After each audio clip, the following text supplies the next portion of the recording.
Պարոն Թունյան, դուք չպատասխանեցիք այդպես էլ Թադևոս Ավետիսյանի հարցին, թե քանի անձ է ներկայացրել հայտարարագիր։ Խնդրում եմ հստակ նշել, թե քանի տոկոսն է պարտավորություն ունեցող անձանցից ներկայացրել հայտարարագիր։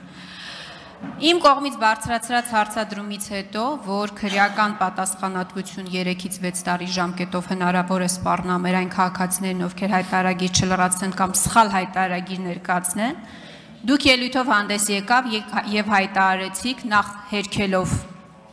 իմ դիտարկումները բարձրաձայնած, ասացիք, որ այդուհանդերձ կխոսենք իրավաբանների հետ։ Հիմա ուզում եմ իմանալ այդուհանդերձ խոսեցիք իրավաբանների հետ եւ ինչ է սպառնում մեր այն քաղաքացիներին, ովքեր նոյեմբերի 1-ի դրությամբ հայտարարագիր չեն լրացնի կամ սխալ տվյալներ կլրացնեն հայտարարագրում։ Շնորհակալ եմ։ Պարոն Թունյան, առաջարկում հարցին չպատասխանել, որտեղ 24 ժամյա ռեժիմին Չէ, բայց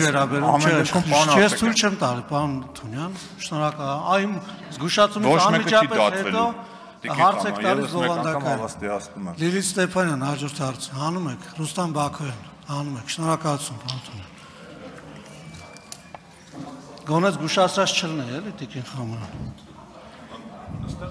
Այո, շնորհակալություն, պարոն Թունյան։ Մտքերի փոխանակության համար գրանցում 24 ժամյա ռեժիմի վերաբերյալ համեցեք։